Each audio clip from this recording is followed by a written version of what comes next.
All right, welcome to Hoops Tonight, presented by FanDuel here at The Volume. Happy Monday, everybody. I hope all of you guys had a great weekend. We are getting into the nitty-gritty of our top 25 NBA players list. We did number 5, Luka Doncic, yesterday. Today, we'll be doing number 4. You guys know the drill. Before we get started, subscribe to The Volume's YouTube channel so you don't miss any more of our videos. Follow me on Twitter at _JasonLT so you guys don't miss any show announcements. And last but not least, if you miss one of these videos and you can't get back to YouTube to finish it, we always release the audio form of them wherever you get your podcasts under Hoops Tonight. All right, let's get into it. Number 4, my personal favorite player of all time, Mr. LeBron James. Now, you guys know the drill. We're going to be doing strengths and weaknesses. We're going to be doing biggest hopes, biggest fears, and then biggest what if of his career. Starting with strengths. So LeBron averaged 38 and 6 on 62% true shooting last year. That's obviously excellent, albeit in only 56 games.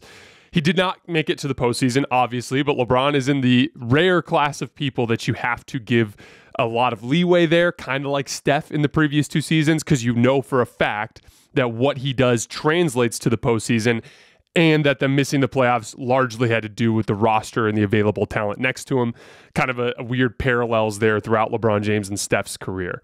So when we're talking about LeBron's strengths, there is no place we can start other than him attacking the basket. It's been the bread and butter of his entire NBA career. And even through 19 seasons, it still is what he does best. And he does it better than basically everybody in the league except for one guy. So if I asked you who led the league in restricted area makes last year, you'd probably say Giannis, right? And you'd be right. He averaged 6.6 restricted area makes per game and finished them at 76.6%. Now, those of you guys who have been listening to this entire list from 25 on, when it comes to bigger wings and big forwards, I've been looking for at least 2 makes per game and at least 70%. And the good ones have been around 3 makes per game, right? And then the great ones are right around like 4. Giannis is at almost 7 per game, and he's making almost 77% of them. That's ridiculous. But what if I asked you who number 2 on that list was? It's LeBron James. He averaged 6.5 restricted area makes per game, so only 1/10 fewer than Giannis, and he made them at 75.3%. So basically, LeBron James, through 19 seasons, with all the mileage on his body, with the horrific spacing that the Lakers had last year with Russell Westbrook on the court, the 22nd ranked three-point efficiency team in the league, with all of those factors working against him, he was basically every bit as productive and efficient getting to the basket as Giannis. That's outrageous. And it just is the latest example of just how much of an alien LeBron James is. Now, I wanted to take a second here to talk about the value of rim pressure, because we spent a lot of time over the postseason talking about Steph Curry, and his gravity, right? I have said that LeBron and Steph, in my opinion, are the 2 best offensive engines that I've ever seen, and I believe they are the 2 best offensive engines of all time. But the way they do it couldn't be more different. You know, like with Steph, the uniqueness of his gravity, because all stars generate attention. That goes without saying. There's not a player on this list that game plans aren't dictating sending multiple defenders to. So there's no uniqueness in the double team. The uniqueness is in the way with which players send attention, teams send attention to LeBron James and Steph Curry. Now with Steph, it's away from the basket. The panic that defenders have as they see Steph preparing to catch the basketball somewhere and with any light of day to shoot drives defenders away from the basket. That opens up lots of 4-on-3 opportunities to finish around the rim, sometimes even 1-on-0 opportunities as a player breaks wide open underneath the basket because of a defensive mistake. That's the way that Curry's gravity manifests. It's at the basket. With LeBron, it's been a more traditional format. He collapses the paint and is always kicking out to shooters. That's the proven LeBron James formula of the last decade. If you got LeBron James healthy on the basketball court with shooting and guys that can play defense, you have a very good chance of winning an NBA championship. And at one point he won, I believe, 4 out of 8 or something crazy like that, or 4 out of 9, something like that. But that's the way that LeBron's rim pressure manifests. You think of it as like, obviously getting to the basket almost 7 times a game and making 75% of them. That's offensive production there. There's obviously getting to the foul line. There's obviously the defense collapsing and him kicking out to shooters. But there are a couple other elements there too. The value of rim pressure manifests in offensive rebounding. If LeBron James beats a defender to the basket and the rim protector has to step over to help, even if he misses a layup, which he misses 1 out of 4 of them, right? Even if he misses a layup, chances are, because the rim protector had to step over to help on LeBron, that your big man is now unguarded underneath the basket. And in many cases, over the course of the last few years, that's been Anthony Davis, and that's been an easy offensive rebound putback. The rim pressure just continually impacts winning on so many different levels. I talked about this a lot last year in the playoff run as it pertained to Giannis, particularly with the Boston Celtics, the idea of rim pressure fatigue on a defense. What happened in the first 3 games of the series? It was like, oh man, Grant Williams and Al Horford can guard Giannis one-on-one. This is amazing. But then what happened as the series progressed? Even Al Horford and Grant Williams basically became tissue paper by game 4, and Giannis was getting wherever he wanted, and then his numbers took off from there. When you've got guys like LeBron, who's 6'9", 270, and Giannis, who's like 7 foot, and I don't even know how much he weighs, those guys, when they drive at you, you can get in front of them 1 time, you can get in front of them 2 times, you might even be able to get in front of them 3 times, maybe more. But there will be a point where he keeps coming at you, and you will relent, and you will start to give ground, and he will start to finish at the rim. This is what makes LeBron such a dependable playoff player. In the battle of wills of trying to keep him from getting to the rim or him trying to get to the rim, he's the bigger, stronger, more resilient athlete, and he's going to win 9 times out of 10 in that pursuit of getting to the basket. So when we're talking about LeBron's strengths, that's the only place that we can start attacking the basket. But LeBron James is absolutely one of the best 3-level scorers in basketball right now, even through 19 seasons. He shot 42%, 42.4% on 3.3 mid-range attempts per game. That's really good scoring from the mid-range. On above the break threes, he took 7.4 per game and made 36.4% of them. That's really good. The best above the break 3-point shooters in the league are going to shoot around 40%, high volume ones. Okay? So LeBron, in terms of high volume 3-point shooting, is about as efficient as you'll find from the good players in the league. He took 7 pull-up jumpers per game and made 37.4% of them. I think this is LeBron's biggest addition in the late phase of his career. Obviously, in 2013, he became a reliable jump shooter. But back then, there was a lot of catch and shoot, a lot of face-up jab steps, not a lot of off-the-dribble stuff. We talk about this a lot earlier in the list, but there's a certain amount of fluidity with the basketball that you're required to have to be a good off-the-dribble jump shooter. Transitioning from any dribble combination into your shooting pocket with good energy transfer so that you flow up into a jump shot that you have a high percentage chance of making takes a great combination of ball handling ability and shooting ability. That's been the best increase in LeBron's career. I started to notice that, or in the late phase of LeBron's career, I should say. I started to notice that right around 2018, where it was like, oh, like LeBron's like straight up now a fluid pull-up jump shooter in the same class as like a Paul George or Kevin Durant, things along those lines. Doesn't quite have the same level of fluidity as those guys, but in terms of the result, you can't argue with the results. Like in NBA games, facing NBA defenses, if you're taking 7 pull-up jumpers a game and you're making over 30% of them, you're a good pull-up jump shooter. You can't argue with the results there. You guys might remember a game earlier this season, I think it was against the Warriors, where LeBron had a monster score game. He might even have had 50. And if you guys remember, Kevin Durant, it was either on Instagram or on Twitter, but shouted out LeBron for his shot-making display in that particular game. So what is shot making as opposed to any other type of made field goal? To me, shot making is about the improvisation. And it's been another thing that LeBron has added later in his career that has helped, especially in clutch situations and in some of the volume scoring away from the basket.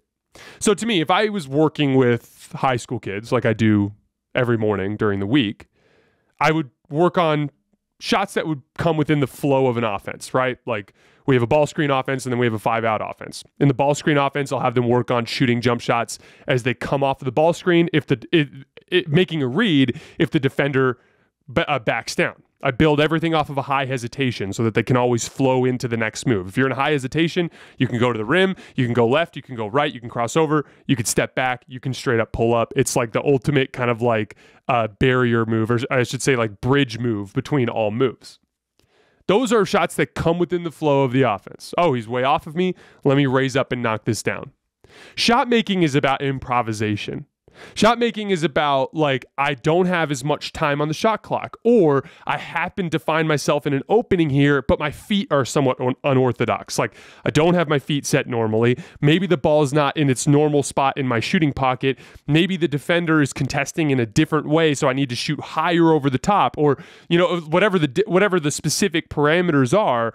It's about cultivating a unique shot to fit your situation. When it comes to shot making, no two shots are alike. It's kind of just, like I said, improvisational. And it specifically helps you in bailout possessions at the end of shot clocks and at the end of basketball games, when defenses are so locked in that your in-rhythm shots don't really exist anywhere on the court. You're not going to come down with a minute left in the game, run a high pick and roll, and get a wide open three out of it. That's not what's going to happen. It might involve you hitting an unorthodox dribble combination to get to a specific spot on the floor where you see a little bit of an opening and the defender still contests you really well, and you have to adjust your release, maybe shoot with more arc or whatever it is, to get it over the top and to score. That is high-end shot making. If I was describing the best shot maker that I had ever seen in NBA history, this is what Kobe Bryant was best at.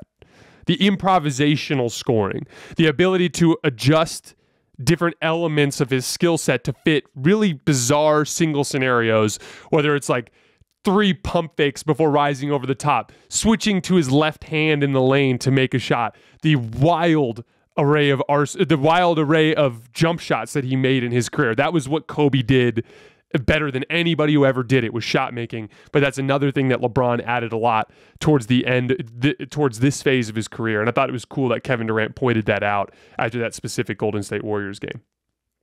Like I said, all those things that I just pointed out amounts to LeBron being as good of a 3-level scorer as we have in the league right now, even after 19 years. He's the best post-up wing in basketball. There are better post-up players, but they're usually bigs. Among all players who had at least 3 post-up possessions per game this year, LeBron ranked 5th in points per possession per post-up, and the 4 guys ahead of him were all centers, and they're all names that you could guess: Jokic, Embiid, Ayton, so on and so forth. LeBron is the best wing at posting up that we have in the league. That specifically helps him as a passer.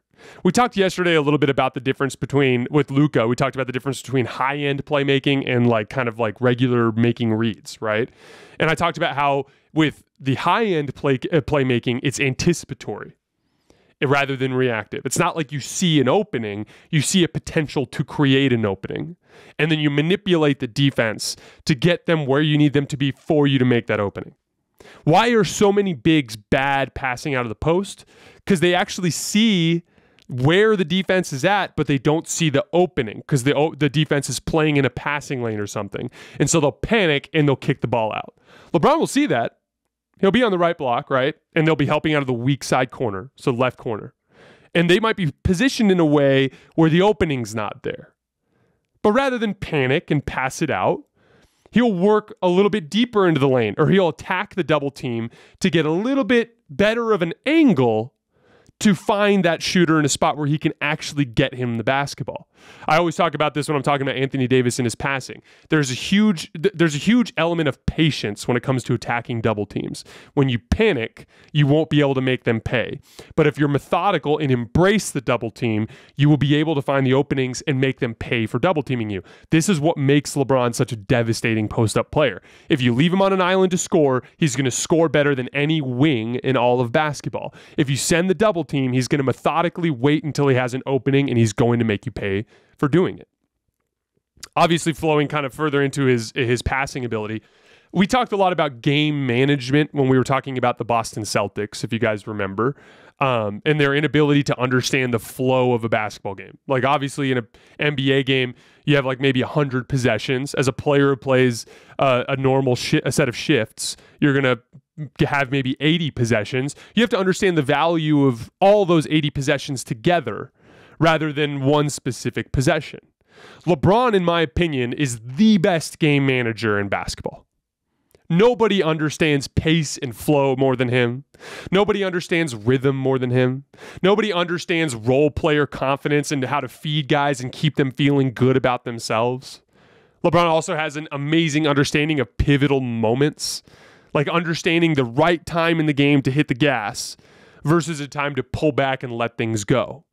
It's a matter of conserving energy and understanding the different levels of impact for each basket. 2 points is not just 2 points.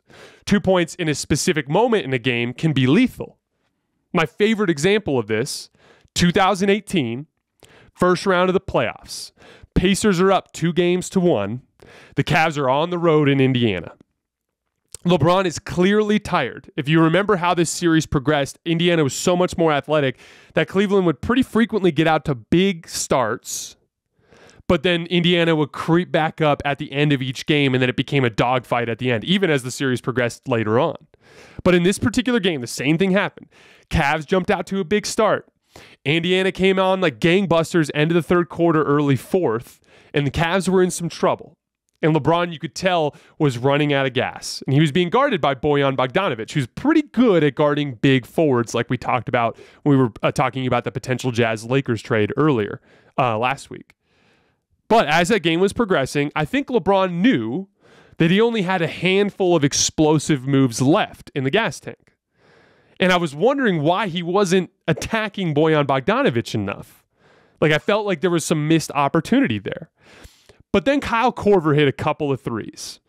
And when he hit the couple of threes, suddenly the Cavs were up by 4 with, I think, like 2 minutes left or something like that. And suddenly they get a stop, and LeBron dribbles the ball up the right wing of the floor, and I'll never forget it. He just, no hesitation, didn't wait for the team to get into his set. He just did a hard right-handed dribble into his left hand and then spun around Bojan Bogdanovic and finished at the rim. He was completely unstoppable. Bojan had no chance. All of a sudden, they're up 6 with 2 minutes left. That 6 with 2 minutes left feels kind of like the game is over. Suddenly, the energy got sucked out of the Indiana arena. Suddenly, you could see all the young players on Indiana, like Victor Oladipo, get tight and struggle in that setting. That was 2 points from LeBron that carried a massive amount of impact on the tenor and tone of the game. Those are little game management pieces.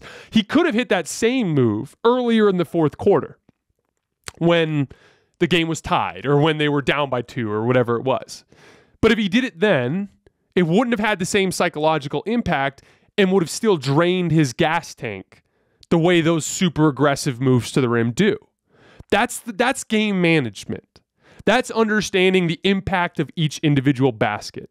That's understanding the flow of the game. I believe LeBron knew that he was going to need his teammates to make some shots in order to have a chance to win that game. I think he believed that they would, and he was deliberately holding something in reserve because he knew he would need it at the end of the game. The best game manager in all of basketball. Last thing on his passing. We talked about this a little bit yesterday with Luka, but I talked about with the top tier playmakers with Luka, LeBron, Jokic, and Chris Paul. It's not just that they make advanced reads. It's that they are relentless in doing so. When you are relentless in making reads, it makes it so that teams are panicked are terrified of actually sending help. That is what allows LeBron to be as efficient and productive of a rim finisher as Giannis. Giannis is many times the athlete that LeBron is at this point in his career, yet LeBron is just as impactful getting to the rim. Why is that? It's literally because of his passing ability. This is why I always say with Giannis that the number one thing that I'm watching for his development is his passing ability. This is why I said in the Boston Celtics series that the reason why I'm all in on Giannis now is I saw a lot of higher level playmaking from Giannis there. Paranoing teams into thinking they cannot send help will allow you to operate on an island more frequently. And when you operate on an island and you're LeBron James, you're going to get to the rim at will and you're going to finish. Obviously, everything LeBron James does with the basketball translates to the playoffs. I would argue that LeBron is the most consistent playoff performer of all time. You know, MJ's my personal greatest player of all time, but MJ had some shooting volatility, right? Like, if you caught him, you know, probably once or twice a series, he just wouldn't shoot well. And that would massively impact his overall, massively limit his overall impact on the game. There is no player in the game of basketball that I've ever seen that if they were walking into a big game, I would feel more confident in their ability to come through for their team. Why is that? All of the things that I have said that I value most about playoff basketball. He's strong, so he thrives in the physicality. He's versatile on both ends of the floor. On offense, he can attack you from literally any spot on the floor, and he's efficient from literally all of the spots. On defense, he can help you defensively in literally any spot on the floor and literally all of against any type of player. He can guard Jamal Murray. He can guard Nikola Jokic. He can help at the rim. He can make defensive rotations and close out on shooters. He can do absolutely anything defensively. And then he's got the high-end playmaking to complement his offensive scoring ability. Those are all. That's checking every box for playoff effect, for impacting winning in the playoffs. And that is why he is the most consistent playoff performer of all time. In terms of, we're going to talk a lot about LeBron's leadership today, especially when we get to his weaknesses. But there is no better leader you could have for a team with real championship potential. Like if you've got a team like the 2020 Lakers, where you've got a legitimate co-star, really solid role players, good coach that fits the talent, and healthy, and everything kind of just comes together. In that scenario, you could not have a better leader because LeBron understands the highs and the lows. He understands the bigger picture of the 82-game regular season and the 16 wins that you need to win an NBA championship in the playoffs. He understands playoff chess matches. I've done this before. I don't know the numbers off the top of my head, but LeBron James's record in late series games, like game 5, 6, and 7, is insane. He falls behind in almost every playoff series he plays, it seems like. But it's because he will feel things out. Like as he gets down 1-0 in a series, he doesn't panic. As he gets down 2-1 in a series, he doesn't panic. He just makes reads on what's happening. Okay, this is where they're killing us. These are where our areas of opportunity are. I'm going to outlast this guy physically. If I can just win this game and get us back home, we might be able to steal this series. That is the thing that LeBron James does best. He understands the flow of those playoff series. He's as good a playoff chess master that we have in the game. All of this amounts to, as we get to the end of his strengths here, he's still a top 2 offensive engine in all of basketball when healthy, in my opinion. Him and Steph. Now, Jokic fans were all over my case yesterday as the volume tweeted out our 10 through 6. And look, guys, like you should know in advance, this is the way I do player evaluations. I'm always going to give credence and leeway to the guys who've been there longer. And it goes both ways. 10 years from now, if Jokic is still in the conversation for the best player in the world, I will be advocating for him when everyone else is trying to push the next young guy to the top of the list. This is just the way that I'm going to err on the side of giving additional leeway to the guys who've been there and done that so many times before. So as good as I think Jokic is, if it's a playoff series where I've got 2 good basketball teams that are pretty equal in talent, and I've got Jokic leading one team and I've got a healthy LeBron James leading the other, I'm picking LeBron James. I don't think that's crazy. I don't think that's disrespectful to Jokic. I think that's just the reality of the way that I see the game and the things that I value. Defensively, last note for LeBron on the positives, when he's engaged, he's an all-defense level defender. When he's engaged. He struggles with dribble contain a lot more than he used to as he's lost a little bit of foot speed, but he's also gotten a lot better as a backline defender, particularly as a communicator and quarterback of the defense. Had a lot of good games like that this year. Few and far between, as a result of his lack of defensive effort overall. But we're going to get to that in the weaknesses. All right, LeBron's weaknesses. I tried really hard to come up with a list here because he's a player that doesn't really have a lot of weaknesses. And even his weaknesses are more like weak relative to his strengths rather than weak relative to the rest of the league. So, for instance, LeBron's health is on his list of weaknesses. We would argue that LeBron started to show some examples of unreliable health this year, right? And he still played 56 games. Like, a down year for LeBron for health resulted in him playing a lot more than the vast majority of players who have had injury problems throughout their career. The big one that concerned me this year was the knee swelling at the end of the year. You know, there's a difference between like I sprained my ankle, you know, like last year when someone fell into his ankle. Like, there's not a whole lot you can do about that. And then literally you're just playing basketball and one day your knee swells up. Like, that was concerning. LeBron literally, towards the end of the year last year, his knee just swelled up and he had to stop playing for a little while. That sounds like an old man injury. So there's definitely some concern on the health front with LeBron. Ankle sprains also seem to be lasting longer. LeBron used to sprain his ankle and be fine before the game was over. Many times he'd stay in the game right after the sprain. But it just seemed like when he would sprain his ankle this last year, he'd miss time. That's very unusual compared to the way LeBron is. Health is absolutely a weakness at this point in LeBron's career. This is probably LeBron's biggest weakness right now. And I understand it, but it can be some of the most frustrating thing. It's one of the most frustrating things about watching him, though. He just goes through these extended stretches of regular season malaise. And that specifically manifests on the defensive end of the floor. You know, one of the debates that we have all the time on Twitter is LeBron James a good defensive player? And that's a loaded question. Because when he's trying, he's an all-defense level defender. But last year, he wasn't trying on about 80% of nights. So I think that means you're a bad defensive player in the regular season. Like, unless LeBron shows us differently this year, if we're trying to project the level of defensive impact LeBron will have on the Lakers this year, it's probably going to be a negative because of what we saw last year with his super inconsistent defensive effort. Now, he did say in that, in that Chris Haynes piece, he did say that he believes that the night in, night out consistent effort is a legit area of opportunity for this year's Lakers team. So maybe he will recapture what he was in 2020. But I would argue that's LeBron's biggest weakness right now. Night in, night out in the regular season, he doesn't care enough to try on the defensive end of the floor. And there's good reason for that. I think he gets bored in the 82-game regular season. I think he sees the bigger picture almost too well. I think he's played in thousands of NBA basketball games and doesn't get adrenaline anymore. I think there are a bunch of reasons why, but the reality is he doesn't try hard enough, consistently enough on the defensive end of the floor. This is where I have to get into his leadership again.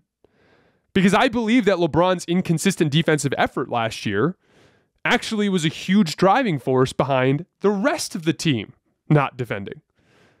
Because if you're Carmelo Anthony and you're trying to decide whether or not to really lock in on a defensive possession and your buddy LeBron is not, you're probably not going to. Even good defensive players like Avery Bradley from 2020, this year was a bad defensive player for the Lakers. I would argue that has a lot to do with LeBron James and the example that he set from the top down. Anthony Davis stopped making extra effort plays that he made in 2020. I believe a lot of that has to do with LeBron James. As the leader, it is your job to set the tone so that your teammates follow, and then as a team, you can be a great defensive unit. This is where we have to get into his leadership.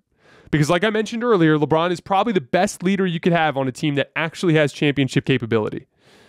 But he's probably the worst leader you can have on a team that doesn't have championship capability.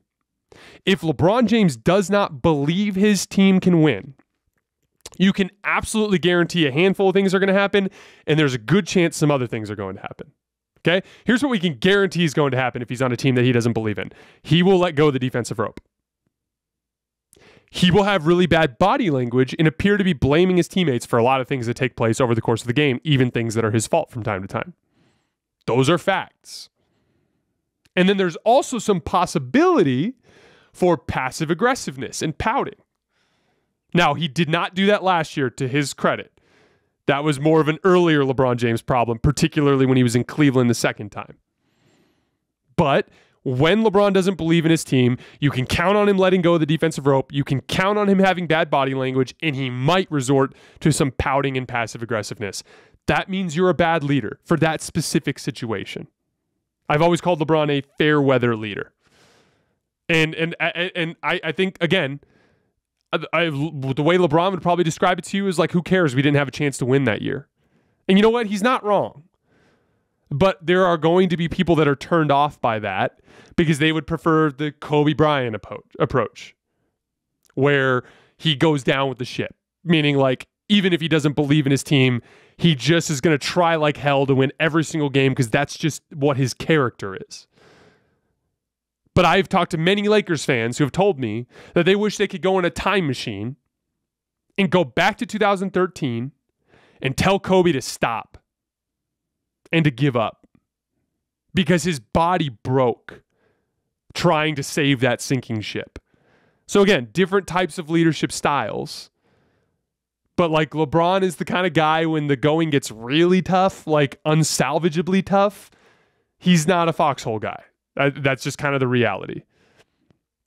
We talked about this earlier, but on defense, he's at this phase of his career, he struggles to contain quicker players off the dribble. And then, you know, I'm getting pretty nitpicky here, but he's a below average free throw shooter. Last year, he actually did get up to 76% from the free throw line, which is a nice little sign of improvement. But he was on 3 consecutive seasons in the 60s before that. It's funny. People would always tell me like, oh, LeBron's not clutch. Look at, he missed that clutch free throw. And I'd be like, it's not a clutch thing. It's a bad free throw shooting thing. Like, LeBron is one of the best clutch basketball players of all time. Why would he be not scared in any clutch situation, but then be terrified at the free throw line? That's not the case. He's a 66% free throw shooter during those years. And so if you're taking 2 free throws, there's a very good chance he's going to miss one statistically. Because that's just what that you're going to miss. Literally, what is that? 33 out of every 100 free throws. Like, that's just what's going to happen. And then last but not least, again, really nitpicky, but his end of the game shot selection. He can be a little bit like, LeBron will pound the air out of the basketball at the end of games, work the clock down, and take a step back 3. Now, I think that it disrupts the flow of his own offense a little bit. LeBron would probably counter that it disrupts their offense as well, and he's right. When you strangle the pace of the game, it affects the rhythm of every player on the floor. But there are times where I wish he didn't settle so much for tough step back 3-point shots at the end of games. That's all really nitpicky. Like, look at that. We just went through LeBron's weaknesses, and it's health. He was only able to play 56 games last year. Regular season malaise happens to just about every veteran player. Inconsistent leader on limited teams. The teams are limited anyway. He struggles to dribble contain, but he's a good defensive player when he's locked in. He's a below average free throw shooter, but he seems to have fixed it last year, and he can be a little tricky with end of game shot selection. LeBron's weaknesses, they're all small weaknesses. It's just the reality, and that's why he's a top 5 player in this league. I sincerely hope that LeBron's able to stay healthy for a few more years, because I do believe, we talked about this before, but I believe he has the potential for a really productive post-prime because of his ability to pass the basketball and because of his size and strength. He can become a 20-point per game point forward that is a super productive top 15 player in this league and capable of being the second best player on a championship team. Which brings us to Anthony Davis. Because obviously the ideal outcome for LeBron is he wins a couple more championships as a Laker. But that does not happen without Anthony Davis. And I don't mean Anthony Davis just in general. I mean the 2020 version of Anthony Davis. He is the key to the end of LeBron James' career. No player, not even the greatest stars in NBA history, can consistently win without great talent surrounding them. And the Lakers do not have great supporting talent. So they need Anthony Davis to be the top 5 player he was in the bubble for LeBron to be able to have enough talent around him for him to be able to win championships as he gets into closer to his 40s. And then obviously Kyrie Irving would help.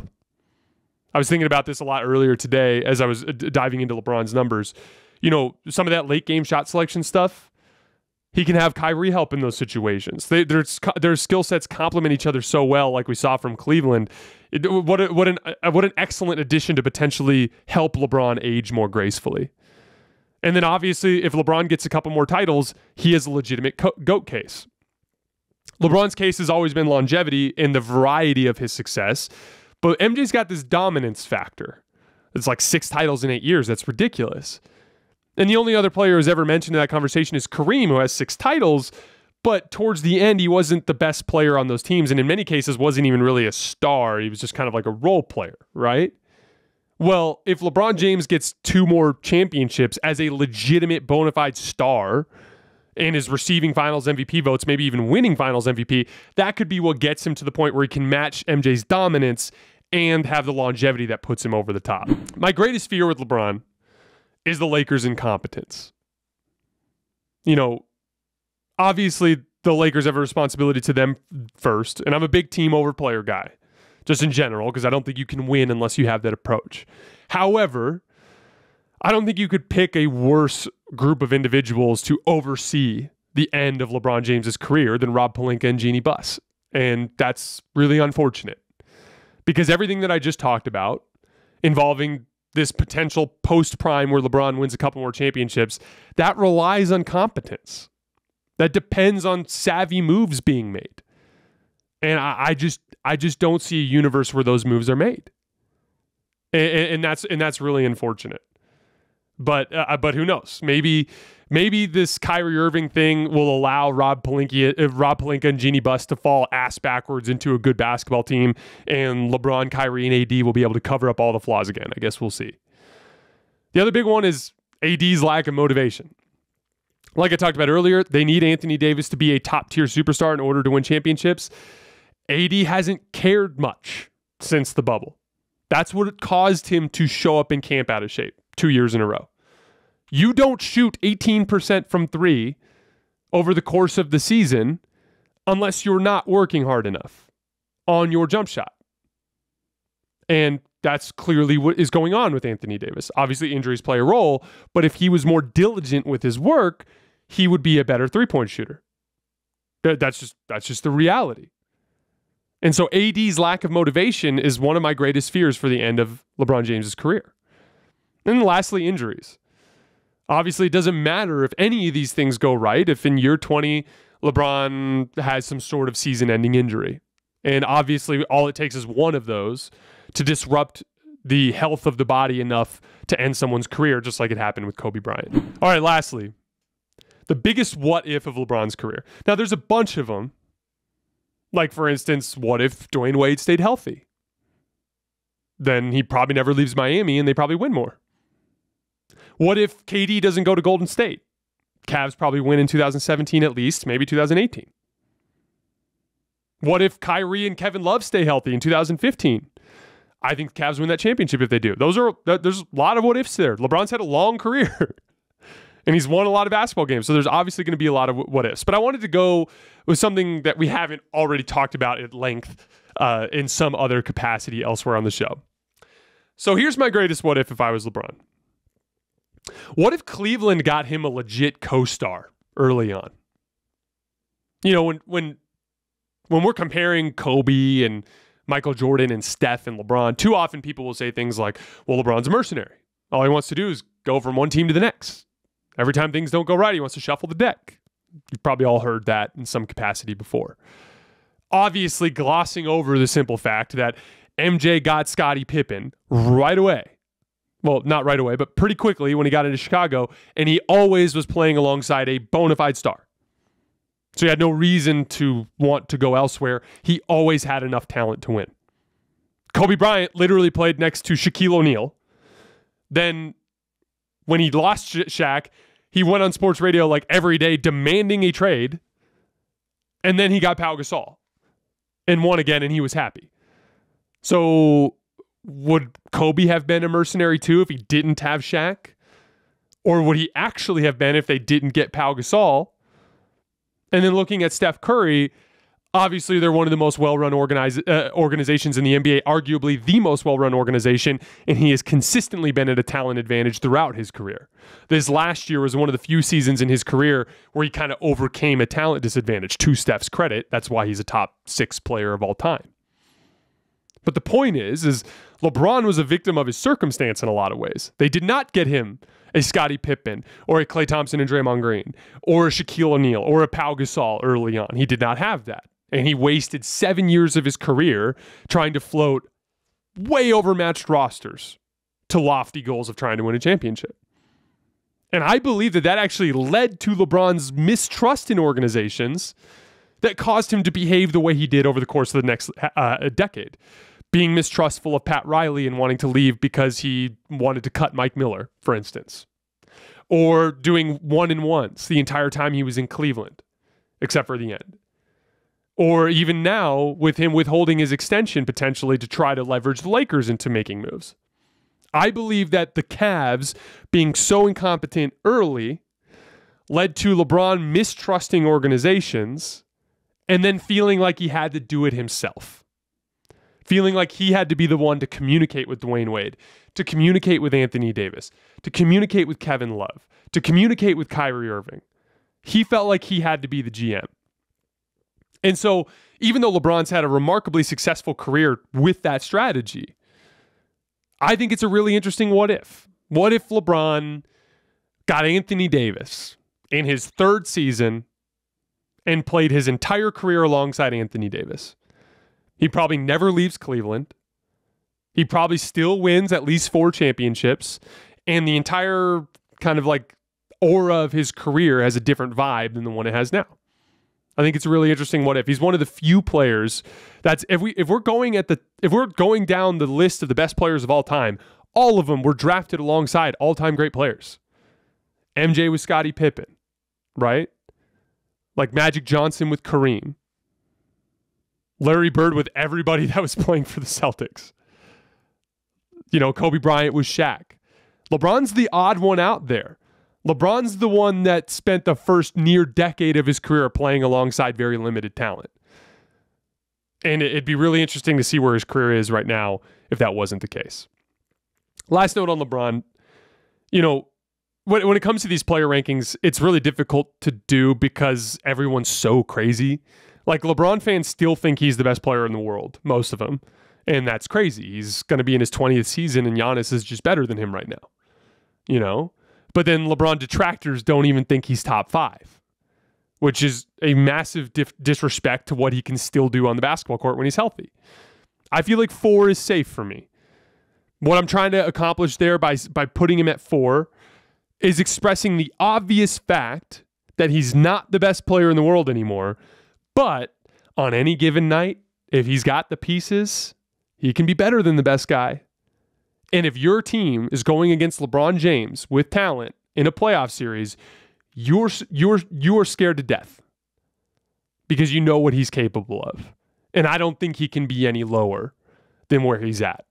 And I believe that that's a fair place to put him. All right, guys, that's all I have for today. We'll be back tomorrow with number 3.